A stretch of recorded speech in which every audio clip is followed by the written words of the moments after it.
ನಮಸ್ಕಾರ ವೀಕ್ಷಕರೇ. ಇವತ್ತು ನಾನು ಒಂದು ಅಪಾರ್ಟ್ಮೆಂಟ್ ಟಾಪಿಕ್ ಬಗ್ಗೆ ನಾನು ಮಾತಾಡ್ತೀನಿ.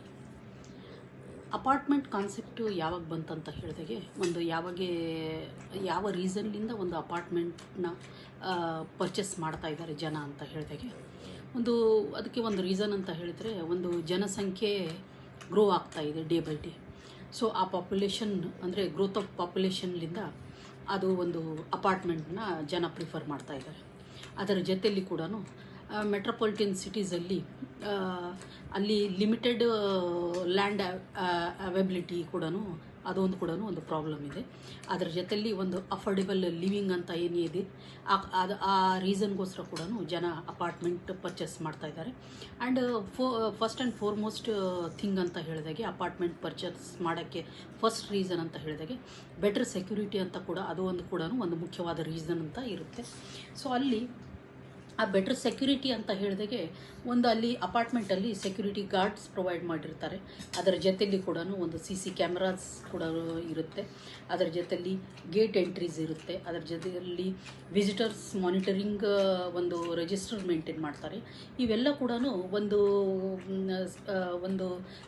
ಅಲ್ಲಿ ಓನರ್ಸ್ ಇರ್ಬೋದು, ಅವ್ರ ಟೆನೆಂಟ್ಸ್ ಇರ್ಬೋದು, ಅವ್ರಿಗೆ ಒಂದು ಸೆಕ್ಯೂರಿಟಿ ಫೀಲ್ ಬರುತ್ತೆ. ಅದರಿಂದ ಅವರು ಒಂದು ಅಪಾರ್ಟ್ಮೆಂಟ್, ಇಂಡಿವಿಜುವಲ್ ಹೌಸ್ಗಿನ ಒಂದು ಅಪಾರ್ಟ್ಮೆಂಟ್ ಅಂತ ಪ್ರಿಫರ್ ಮಾಡ್ತಾರೆ.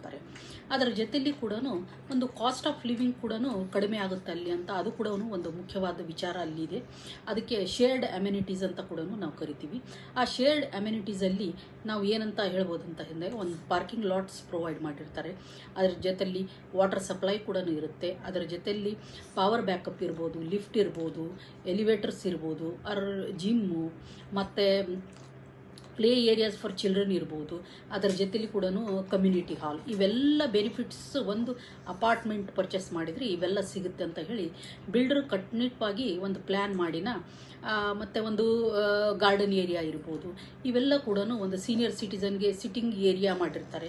ಸೊ ಇವೆಲ್ಲ ಬೆನಿಫಿಟ್ಟು ಒಂದು ಅಫೋರ್ಡೆಬಲ್ ಪ್ರೈಸಲ್ಲಿ ಒಂದು ಶೇರ್ಡ್ ಅಮ್ಯುನಿಟೀಸ್ ಕಾನ್ಸೆಪ್ಟಲ್ಲಿ ಅಲ್ಲಿ ಇಂಟ್ರಡ್ಯೂಸ್ ಮಾಡ್ತಾರೆ. ಹಂಗಾಗಿ ಜನ ಒಂದು ಆ ಬೆನಿಫಿಟ್ಗೋಸ್ಕರ ಒಂದು ಅಪಾರ್ಟ್ಮೆಂಟ್ ಪ್ರಿಫರ್ ಮಾಡ್ತಾ ಇದ್ದಾರೆ.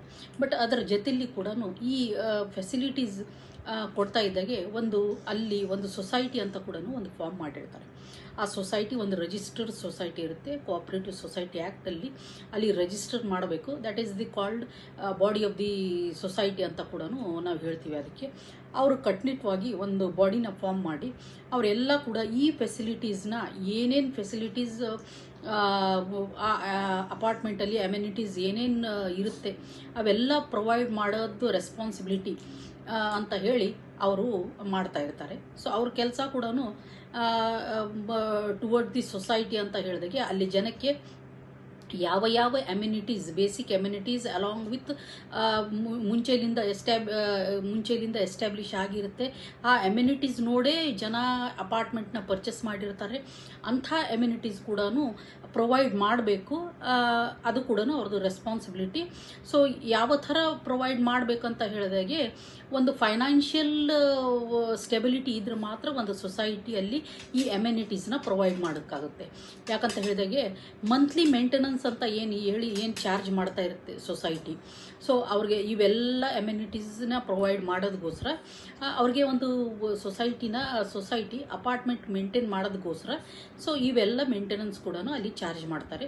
ಸೊ ಆ ಮೇಂಟೆನೆನ್ಸ್, ಮಂತ್ಲಿ ಮೇಂಟೆನೆನ್ಸ್ ಒಬ್ಬ ವ್ಯಕ್ತಿ, ಮೇ ಬಿ ಅವನು ಟೆನೆಂಟ್ ಇರ್ಬೋದು, ಅವ್ರ ಓನರ್ ಇರ್ಬೋದು, ಅವ್ರು ಕಡ್ಡಾಯವಾಗಿ ಆ ಮೇಂಟೆನೆನ್ಸ್ನ ಮಂತ್ಲಿ ಅವ್ರಿಗೆ ಕೊಡಬೇಕಾಗುತ್ತೆ.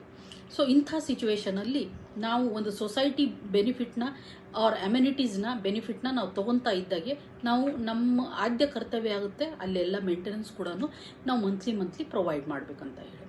ಸೊ ಇದು ನಾನು ನಿಮಗೆ ಅಪಾರ್ಟ್ಮೆಂಟ್ ಬಗ್ಗೆ, ನಾನು ಅಪಾರ್ಟ್ಮೆಂಟ್ ರೆಸಿಡೆಂಟ್ಸ್ ಅವರು ಇರ್ಬೋದು, ಅವ್ರ ಅಪಾರ್ಟ್ಮೆಂಟಲ್ಲಿ ಆ್ಯಸ್ ಎ ಟೆನೆಂಟ್ ಅಂತ ಇರ್ಬೋದು.